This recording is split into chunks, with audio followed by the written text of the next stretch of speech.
La paz de Cristo esté con ustedes, hermanos. Vamos a estudiar la palabra de Dios. Vamos a estudiar en relación. Esta palabra es sobre todo a los predicadores, a los que andan predicando la palabra de Dios. Y vamos a estudiar cómo es que a los de afuera, los incrédulos, que vienen y se entrometen en las cosas de Dios, los juzgará Dios. Toda persona que está fuera del evangelio los juzga Dios, o sea, los incrédulos, ¿ok? A mí me llama mucho la atención cómo hay muchos pastores, por no decir la mayoría, 9 de 10 pastores hacen esto, 90 o más de 90 de 100 hacen esto, tienden a condenar. Por ejemplo, estaba escuchando yo a un pastor en España que está siempre de alguna forma juzgando a un grupo de personas llamadas cristianas que son del LGB, o sea, de los que siguen la corriente de la ideología del género. Hermanos, debemos de poner en práctica la palabra de Dios, ¿ok? Fíjense bien. Una persona, ¿ok?, que ama este mundo se constituye enemigo de Dios. Punto, ¿ok? Punto. Está claro, ¿ok? Ahora, ¿qué pasa cuando una persona se pone a predicar a Cristo, se pone a hablar de cosas que le pertenecen a los escogidos de Dios? ¿Qué debe de hacer la iglesia? Nada. Nada. Nosotros debemos de amar a todo mundo. Dios no nos puso para que andemos juzgando el pecado de las personas. Cristo dijo: no juzguéis para que no seas juzgado, porque con la vara que tú midas, con esa misma vara vas a ser medido. Entonces, si todos somos pecadores, sin excepción, y Cristo nos aceptó, nos hace perfectos ante nuestro Padre Dios por la fe, a través del Espíritu, a través de su palabra, entonces nosotros no somos nadie para condenar a los de afuera. Ok, fíjense bien. Nosotros llevamos un juicio a los de afuera cuando predicamos a Cristo. Pero a Cristo no se le impone a la gente. No es que se le agarra del pescuezo a alguien y tú vas a tener que creer en Cristo. No, hermanos. No. La palabra dice: no des lo santo a los perros. Alegóricamente. ¿Ok? Una persona incrédula, una persona que se resiste a escuchar el evangelio, se le deja en paz. No se le tiene que imponer a Cristo, y menos la ley, porque no estamos bajo la ley. Entonces, me llama mucho la atención cómo tantos predicadores con muy buenas intenciones, pero saliéndose de la palabra de Dios, tienden a juzgar a las personas que se ponen a predicar a Cristo sin ser ellos llamados. ¿Ok? Fíjense bien. Una cosa es la congregación, y en la congregación hay incrédulos como creyentes, porque se tienen que hacer manifiesto los incrédulos en nuestras mismas congregaciones. Eso así es. Entonces, por ejemplo, ahorita hay una lucha ideológica mundial. Ahorita se está imponiendo el aborto a nivel mundial, se está imponiendo la ideología del género. ¿Qué tiene que hacer la iglesia? Nada. En relación a eso, ¿qué tenemos que hacer nosotros? Predicar a Cristo crucificado y resucitado. El que crea será salvo, y el que no cree ya es condenado. Eso ya hay condenación aún antes de que las personas lleguen al Evangelio. Porque toda persona que vive en este mundo sufre, sin excepción, todos sufrimos. Entonces, pero precisamente cuando sufrimos, cuando somos quebrantados, ahí es cuando el Señor nos llama. Cuando estamos verdaderamente dispuestos a escuchar la palabra de Dios. ¿Por qué? Porque ya nuestro orgullo fue quebrantado. Ejemplo. Yo digo, no, yo no necesito de nadie. Yo tengo billetes, yo tengo dinero y no necesito a nadie. La palabra de Dios dice, por ejemplo, en Apocalipsis a la iglesia de la Odisea, dice, arrepiéntete. Porque tú dices que no necesitas. Y no sabes que eres un pobre, ciego, desnudo. O sea, no tiene nada. El hecho de que tenga dinero no tiene nada. ¿Qué pasa con esas personas? Sufren. ¿Por qué? Porque con el dinero no se puede comprar la salud. Con el dinero no se puede comprar la felicidad. Hay gente que tiene mucho dinero, pero padecen de depresiones, de ansiedades, de todo tipo de enfermedades raras. Entonces, eso no es garantía, no da la felicidad. La verdadera felicidad radica en conocer verdaderamente a Cristo. Entonces, regresando al tema. Si un grupo de personas, homosexuales, bisexuales, transexuales, los que sea, quieren predicar a Cristo, déjenlos en paz. ¿Por qué? Esta palabra cabe para todos los que no son llamados a predicar el Evangelio. Toda persona que no conoce a Cristo no puede predicar a Cristo. ¿Cómo va a predicar a alguien que no conoce?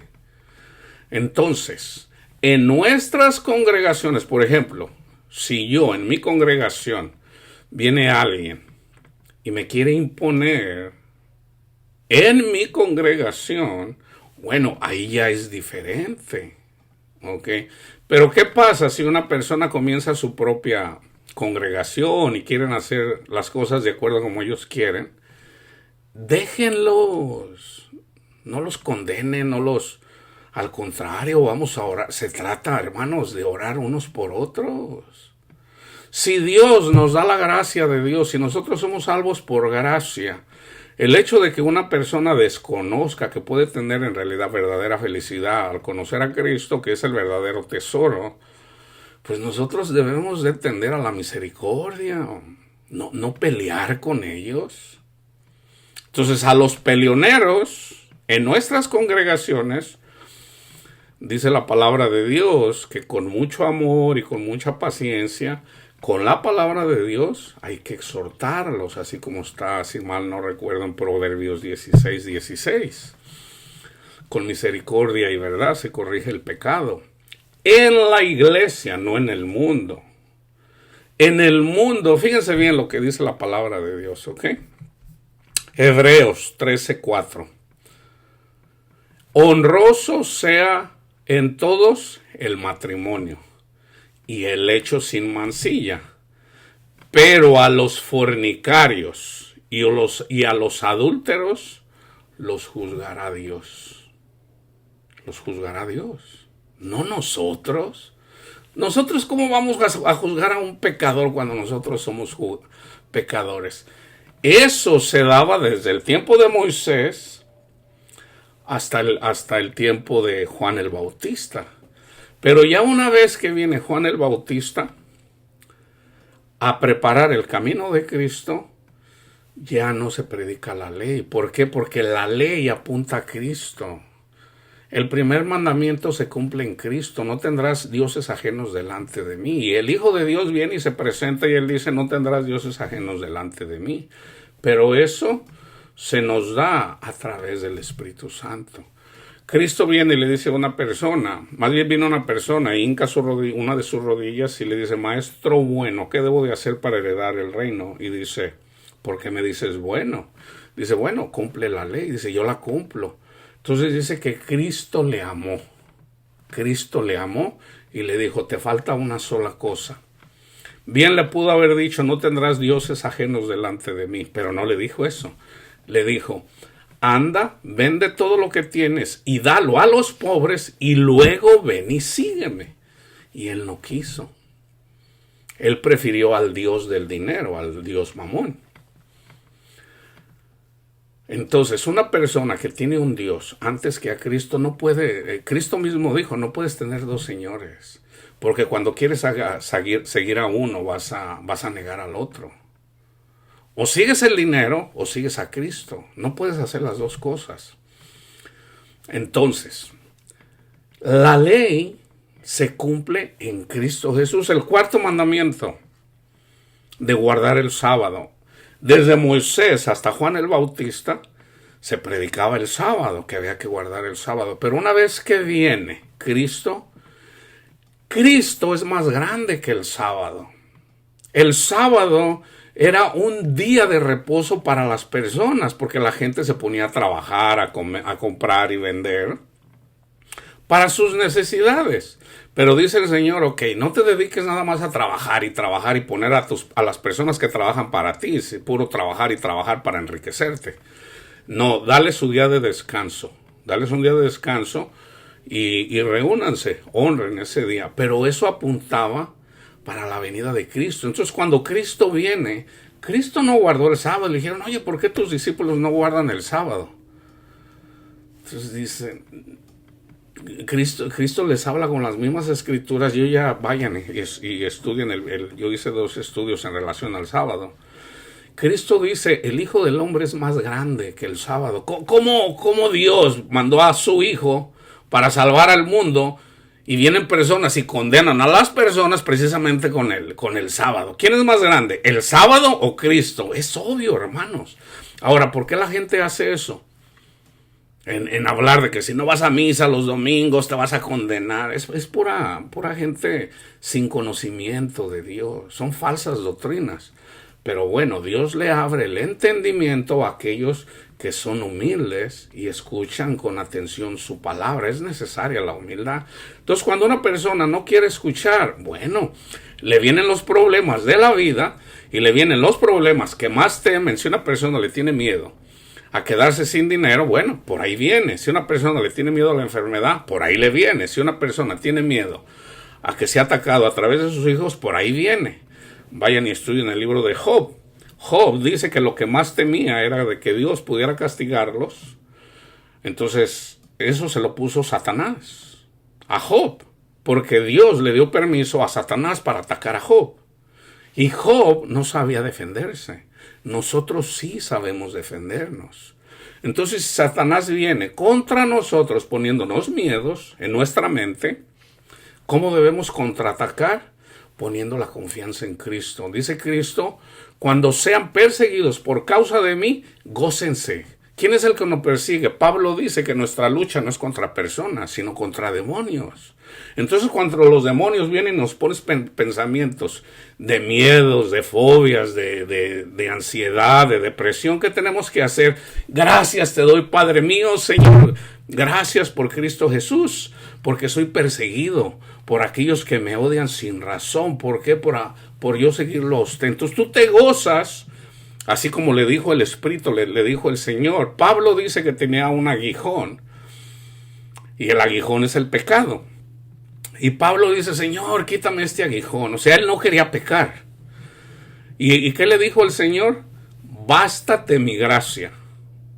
Bástate mi gracia, porque mi poder se perfecciona en la debilidad. Y dice Pablo, entonces más bien me gozaré en mis debilidades. Si no tienes dinero para comer, gózate en el Señor, porque ahí cuando eres débil, se manifiesta la gracia de Dios y como por vamos a decir, pierdes tu trabajo por el coronavirus.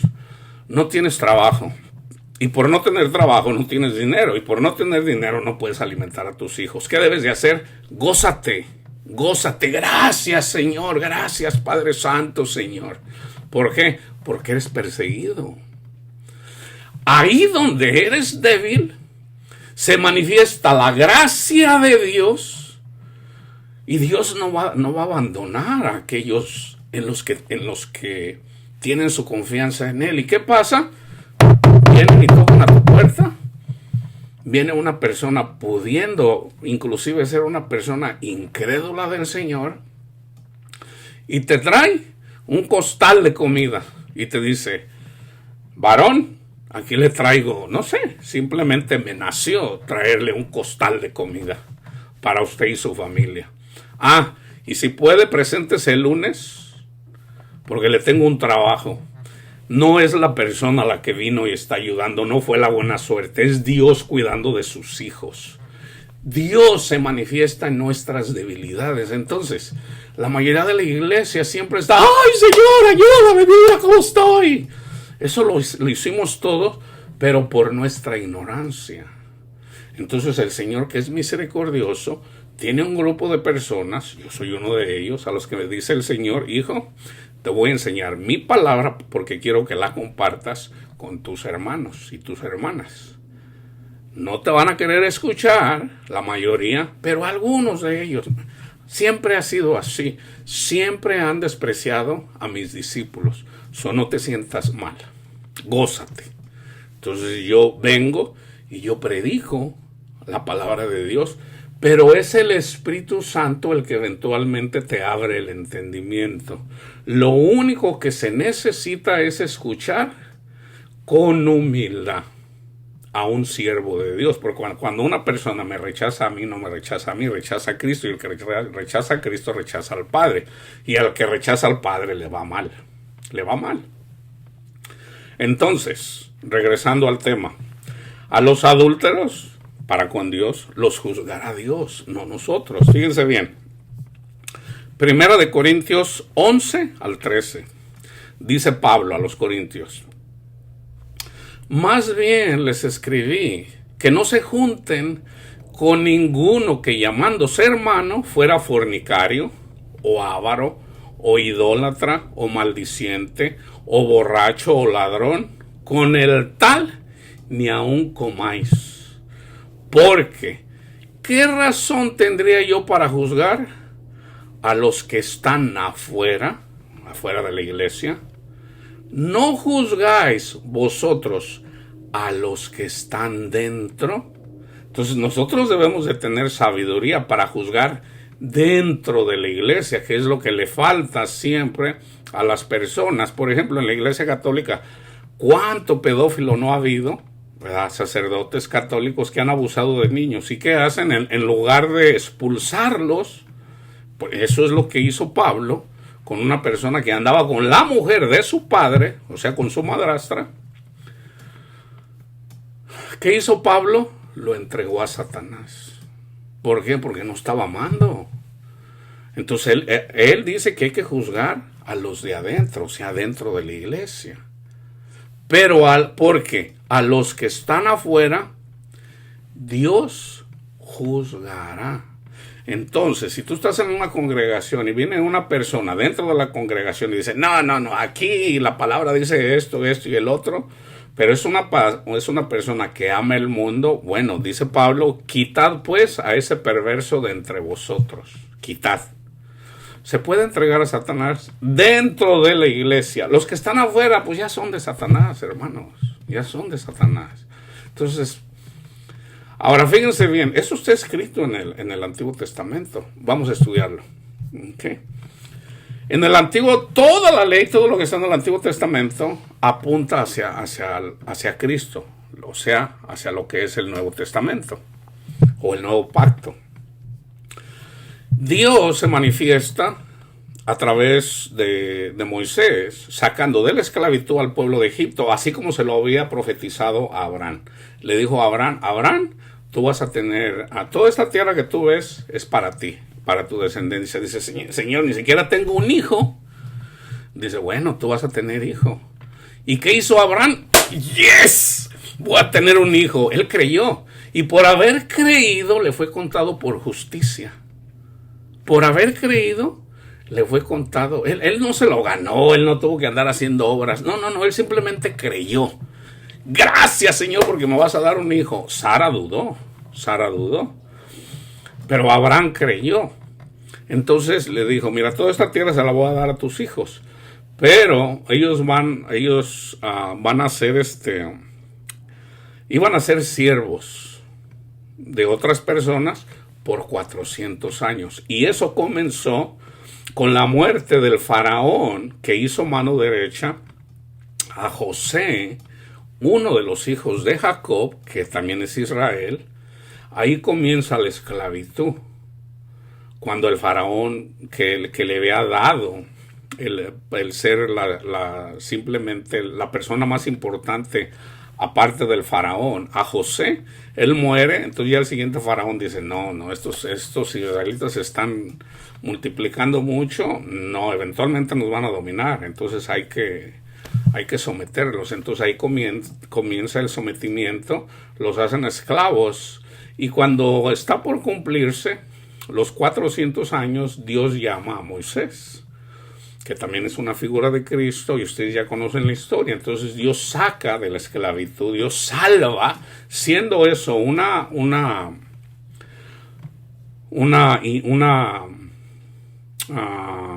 símbolo o una sombra de lo que viene a representar Cristo. Cristo nos salva por fe a través de su maravilla, a través de su obra, su santa obra.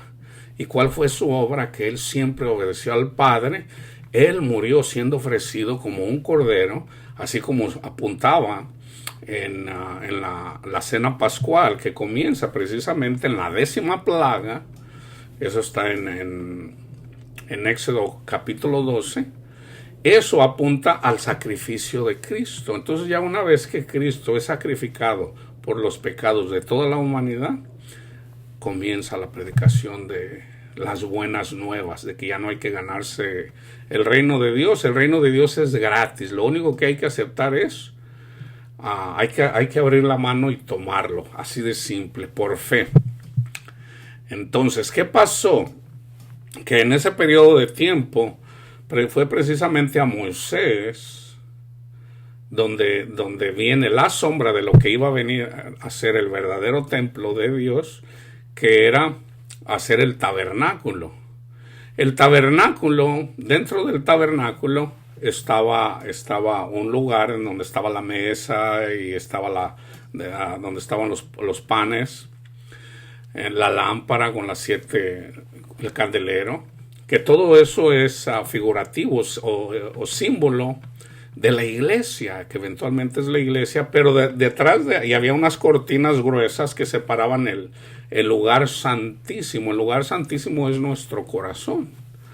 Entonces, detrás de esas cortinas estaba el arca de la alianza, y en el arca de la alianza estaban las 2 piedras, la ley. También habían puesto ahí el rod, el palo que hicieron en el desierto, con figura de serpiente de bronce, que representaba también a Cristo. O sea, es una figura de Cristo, es un símbolo de Cristo. Entonces, el arca en el arca solamente podían trabajar los levitas, nadie más. Nadie podía tocar el arca sino los que Dios decía. Ahora, ¿qué pasó cuando vinieron personas incrédulas y tocaron el arca? Eso apunta hacia los falsos predicadores. ¿Ok? Entonces, no hay necesidad de nosotros andar rebutando eso. No, Dios mismo se encarga de enjuiciar. Vamos a estudiarlo. 1 Samuel 5, comenzando del 1. Cuando los filisteos capturaron el arca de Dios, la llevaron desde Ebenezer a Asdod, y tomaron los filisteos el arca de Dios. Primero lo voy a leer y luego lo voy a traducir, lo que equivale hacia nuestros días. Y la metieron en la casa de Dagón y la pusieron junto a Dagón. Y cuando al siguiente día los días 2 se levantaron de mañana, y aquí Dagón postrado en tierra delante del arca de Jehová, y tomaron a Dagón y lo volvieron a su lugar. Y volviéndose a levantar de mañana al siguiente día, aquí que Dagón había caído postrado en tierra delante del arca de Jehová. y la cabeza de Dagón y las 2 palmas de sus manos estaban cortadas desde el umbral, habiéndole quedado a Dagón el tronco solamente. Por esta causa los sacerdotes de Dagón y todos los que entran en el templo de Dagón no pisan el umbral de Dagón en Asdod hasta el día de hoy. O sea, era un falso dios. Y se agravó la mano de Jehová sobre los de Asdod y los destruyó y los hirió con tumores en Asdod y en todo su territorio. Y viendo esto, los de Asdod dijeron: no quede con nosotros el arca de Dios de Israel, porque su mano es dura sobre nosotros y sobre nuestro Dios Dagón. Convocaron pues a todos los príncipes de los filisteos y les dijeron: ¿qué haremos del arca de Dios, del Dios de Israel? Y ellos respondieron: pásese el arca de Dios de Israel a Gat. Y pasaron allá el arca de Dios de Israel. Y aconteció que cuando la habían pasado, la mano de Jehová estuvo contra la ciudad con gran quebrantamiento, hacia donde la llevaron. Y afligió a los hombres de aquella ciudad, desde el chico hasta el grande, y se llenaron de tumores. Entonces enviaron el arca de Dios a Ecrón. Y cuando el arca de Dios vino a Ecrón, los ecronitas dieron voces diciendo: han pasado a nosotros el arca de Dios de Israel para matarnos a nosotros y a nuestro pueblo. Y enviaron y reunieron a todos los príncipes de los filisteos diciendo: enviad el arca de Dios de Israel y vuelva hacia su lugar, y no nos mate a nosotros ni a nuestro pueblo, porque había consternación de muerte en toda la ciudad, y la mano de Dios se había agravado allí. Y los que morían y los que no morían eran heridos de tumores, y el clamor de la ciudad subía al cielo. Ok, déjenme traducir esto. Esto apunta hacia los falsos profetas. ¿Okay? Cuando los filisteos, ¿quiénes son los filisteos? Los incrédulos. ¿Ok? Se llevaron el arca de Dios, se la llevaron a su ciudad. Ok, so vienen personas que Dios no puso y toman el evangelio y se ponen a predicar. ¿Qué les pasa a todos estos falsos predicadores? Les va mal. Les va mal, hermanos. Y de hecho Pablo y Juan Pablo sobre todo menciona que todos estos falsos predicadores eventualmente se conoce su verdadero corazón. Eventualmente se da. Yo por eso les digo, pongan atención por ejemplo a Joel Osteen, que es un falso predicador, que Dios no lo puso ahí para predicar las verdaderas, el evangelio de Dios, las buenas nuevas. ¿Qué va a pasar con él? Se va a manifestar el pecado en él. ¿Por qué? Porque él predica a Cristo, pero también predica el seguir. Él se hace pasar por Dios. Él cree que sabe más que el Espíritu Santo. Entonces, ¿qué va a pasar? Eventualmente se van a dar a conocer, vamos a decir, tarugadas. Cosas que aún la gente del mundo dice: wow. O sea, Cash Luna, Benny Hinn, todos estos falsos profetas que predican a Cristo, pero en realidad no fueron llamados para proclamar las buenas nuevas, eventualmente se da a conocer su verdadero corazón.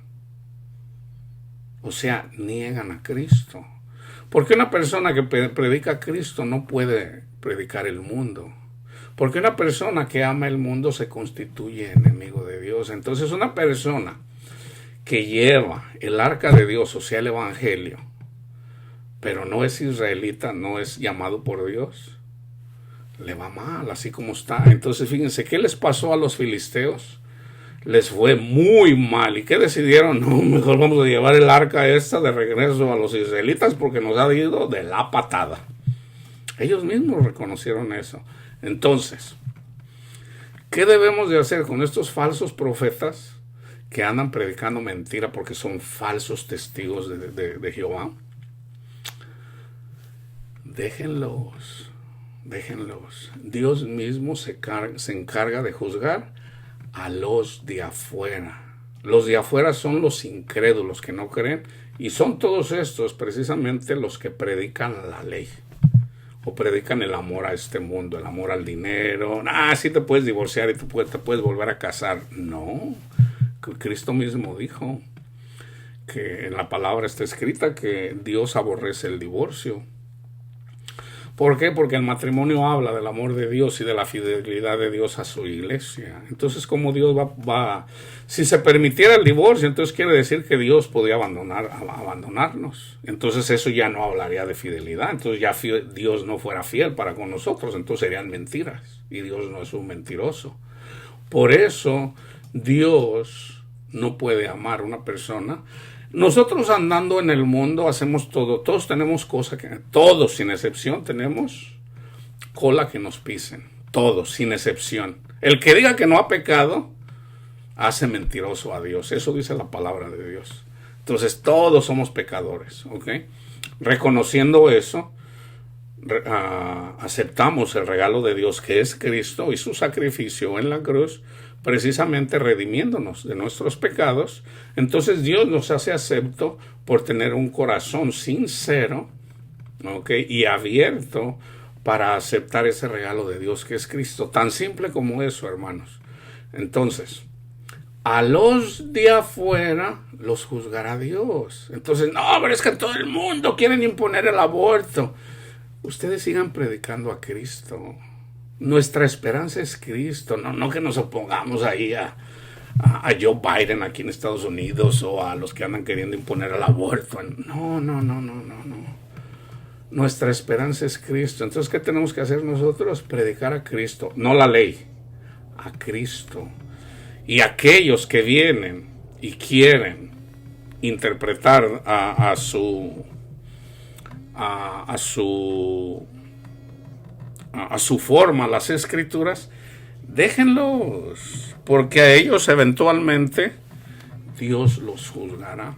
Ok, que la paz de Cristo esté con todos ustedes, hermanos.